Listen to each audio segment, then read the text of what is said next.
Okay, welcome back. Chapter 2, Commercial Banking. Let's get it on. Let's keep going. So, several issues that are still out there that haven't been solved by the regulators. One is what we can do to strengthen the deposit insurance laws. The goal is to make sure that it's adequately funded and that it keeps up with inflation. Those are two biggies. And that the funding is paid for properly by the banks and by customers. Okay? This is a biggie. This keeps getting us into trouble. And that is, how do we keep the regulators up to date? Okay?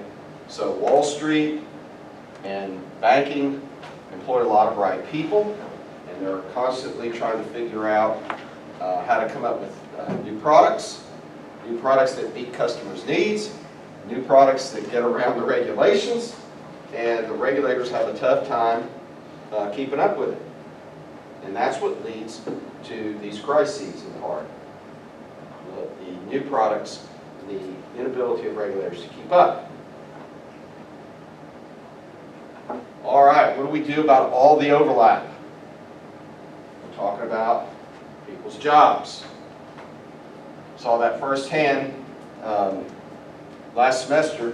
COBA made a motion at a faculty meeting to offer personal finance as a liberal arts course. And you should have heard the emotional expressions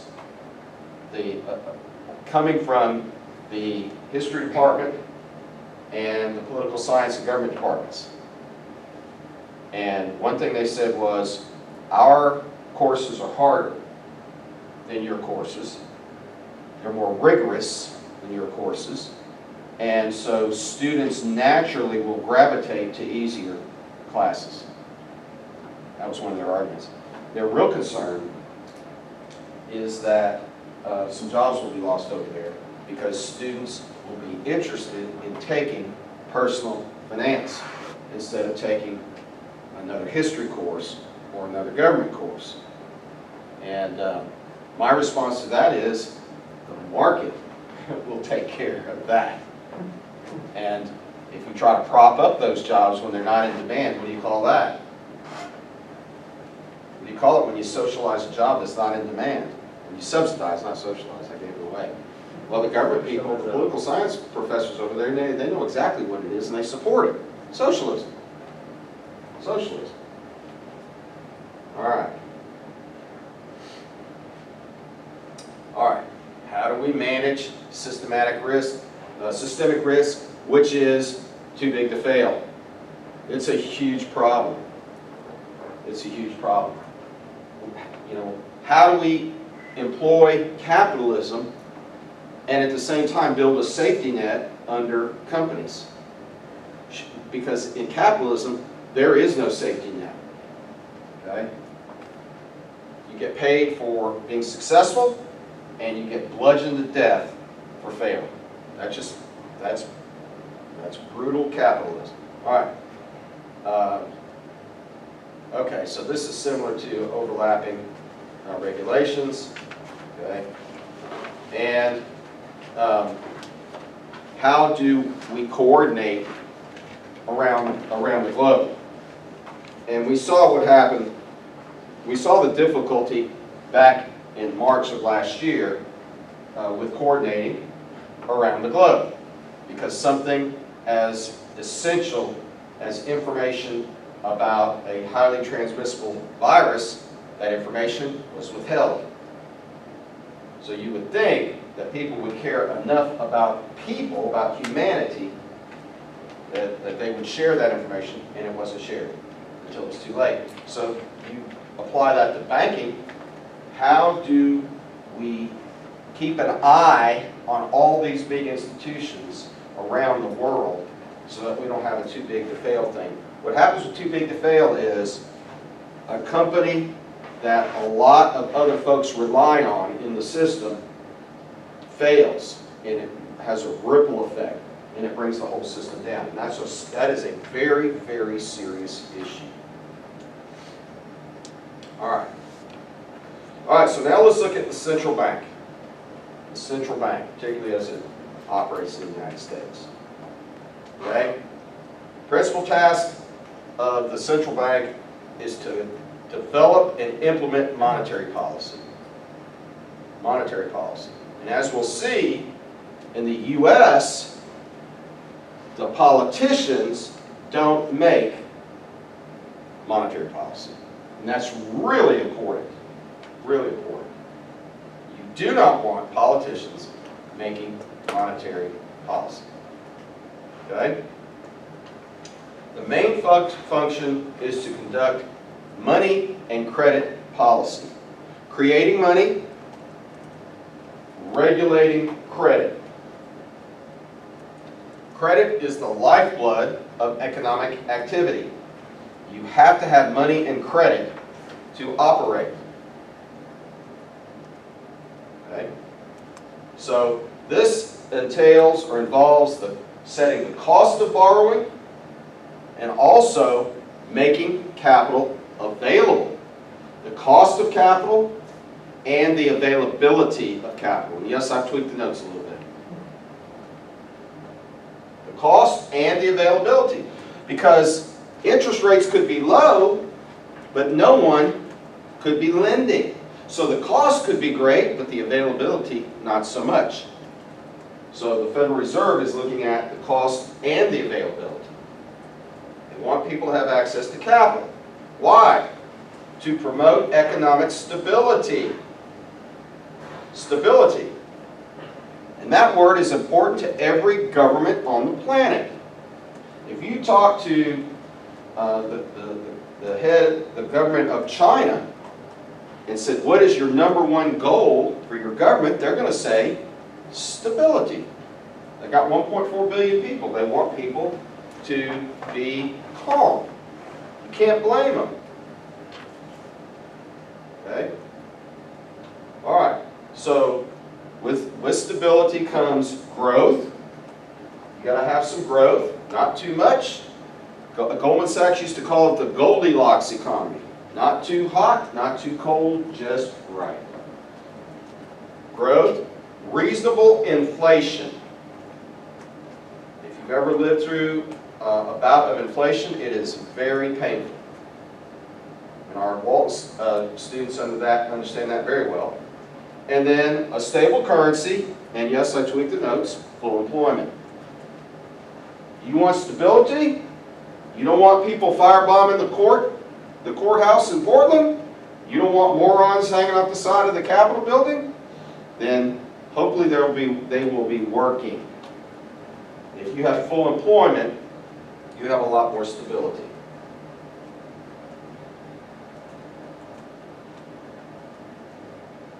I got more pushback from that professor about the insurrection. She just won't acknowledge the fact that the American way of life was not under threat from that mob. She keeps calling it an insurrection, as if we were under existential threat. Okay, keep telling, you talk about the big lie. That's a big lie. All right, central banks have 3 main tools to manage monetary policy, and the slides that I have added include several new tools. All right, 3 main tools. 1, open market operations. Open market operations, or maybe tweaks of existing tools. Maybe a better way of expressing what's going on now. Open market operations. The discount rate on loans to qualified financial institutions. We're going to drill deeper into these. And then reserve requirements. Reserve requirements. The amount of capital that a bank has to set aside on a daily basis.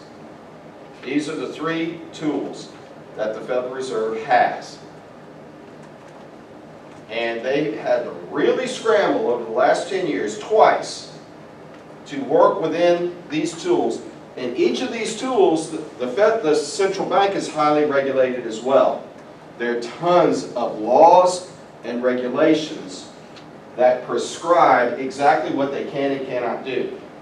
So when there's an emergency, they have to go to Congress and get a lot of rules and laws changed in order to make things happen.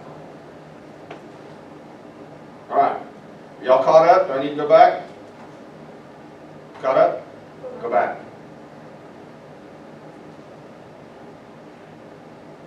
All right. We good?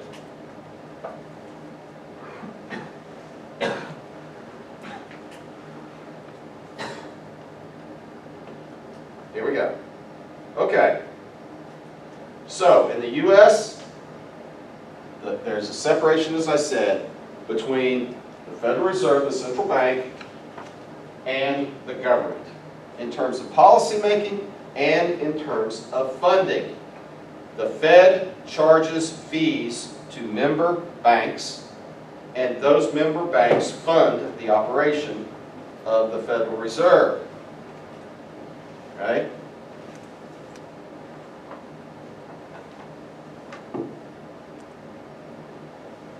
But again, we try to keep the politicians out of it, but typically you'll have presidents that complain. And several presidents have complained. I think the president that complained the loudest was Donald Trump. He kept screaming that rates were too high, and we'll look at rates where they were. And in hindsight, he was right. But typically, you don't want the president or other big-time politicians like Rand Paul is always calling on the Fed to be audited. The Fed needs to be audited. Well, the truth is the Fed is audited. Okay? He doesn't like the Fed, and his father doesn't like the Fed. And there may be an argument to be made, but I haven't heard a good one. All right, the Fed earns interest on its assets. Okay, so the Fed owns bonds, primarily, and loans. And they earn interest, and they charge fees. And that's how they fund. Now, one thing I do need to look up, and oh yeah, somebody was going to, I think two people in here were supposed to give us some information. Y'all ever work on that? Yeah. You did? Okay. So remind me before class is over and we'll let you present that. Did somebody else do it? Yeah, did you do it? Yeah. Okay. Got to be forthright and cavalier and brave and, you know. All right. So, I don't know, I lost my train of thought. Thank you, you know, Noah and Ashley. Y'all made me lose my train of thought. Has nothing to do with my age. All right, so, oh, here it is. Somebody do this. Look it up for me and present. Where does the Fed get the funding to buy the assets that they buy? Because what we're going to see is that in 2009 and in 2020, the Federal Reserve doubled and tripled the size of their balance sheet. And the question is where they get the cash flow to do it.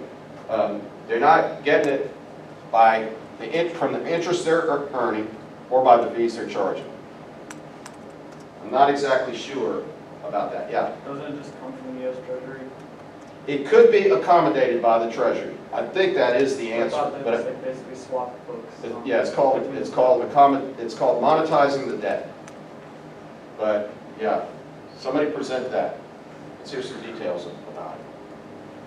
Monetizing the debt. In other words, they're turning on the printing press. Okay. Okay. Okay, so European Union also has a central bank called the ECB. And as it is in the U.S., there's not a lot of coordination between the ECB and the government. Unlike the U.S., which is really focused on economic growth and full employment, the ECB is focused on inflation. Why? Why? Why is the ECB focused on inflation? Because of what happened between World War I and World War II. It goes that far back. They say that the central banks are always fighting the last war instead of the next war. And so in Europe, they are hypersensitive about inflation, okay? Because of what happened in Germany after World War I. The old saying that you had to have a wheelbarrow full of cash to buy a loaf of bread. Okay? Too much money printing, and we could very well be heading down that same road. That is the question that's on the minds of all serious citizens. The trillions that have been created in the last 10 years, is that going to translate into hyperinflation? Don't know. We'll see. It has in the past. There's a new theory out there called modern monetary theory. I don't think it's modern at all. And basically what it says is you need to create credit. How much? As much as you need, whatever it takes. And that the mistake isn't creating too much. The mistake is when you don't create enough. And anytime there's a slowdown in the economy, and anytime there's any poverty in an economy, they blame it on the central bank. They say the central bank isn't providing enough liquidity. But the other side of that coin is what happened in Germany and what's happened several times prior to that with hyperinflation. Too many dollars chasing too few goods. We'll see. All right. So in Asia, the tradition's a little bit different. Okay, Japan and China, they closely control their currency and their monetary policy. They work together. Okay. And so this is why Trump and others would say, well, China's manipulating their currency. The reason he was saying that is because the government controls the monetary policy. It'd be much more difficult to say, well, in the U.S. they're manipulating their currency because, theoretically anyway, there is a separation between the government and monetary policy. So, but that, that's Donald Trump. He's a bull in China shop. No pun intended. All right. It is true that several of these countries have experienced higher inflation rates. That's because they tend to err on the side of too much liquidity, too much money printing. And that's what happens when the government influences monetary policy. Politicians want people to be happy. Happy people vote for them. How do you make the people happy? Give them money. Give them money. Okay? All right. So they also tend to have currency issues, and other dislocations in the economy that happen when you print too much for too long, which is what happened from 2000 to 2010. Kept rates too low for too long.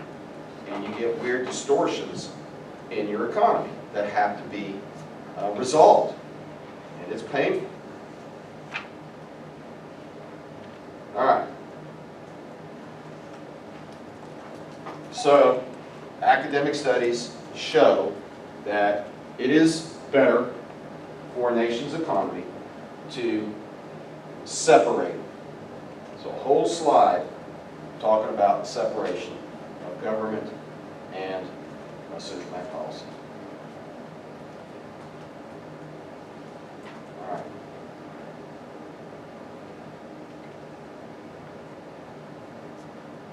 Okay. All right, so let's take a look at how the Fed is organized in the U.S. Okay, so there are 12 districts that cover the country. 12 districts. Okay. Each district has a bank.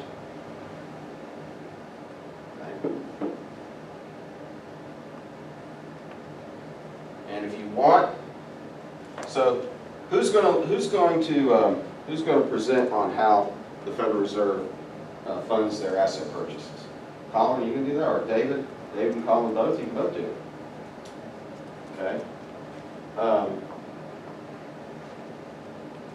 Somebody can put together a map of the Federal Reserve System. That's easy. Okay, so we can see where all the districts are. Okay, there's one in St. Louis, I know that. There's one in Dallas, I know that. There's one in Philadelphia, I know that. There's one in New York, I know that. Maybe the one in New York, there's one in San Francisco, I know that. I don't remember where else they are. All right, so key services, okay? Wire transfer of funds between depository institutions.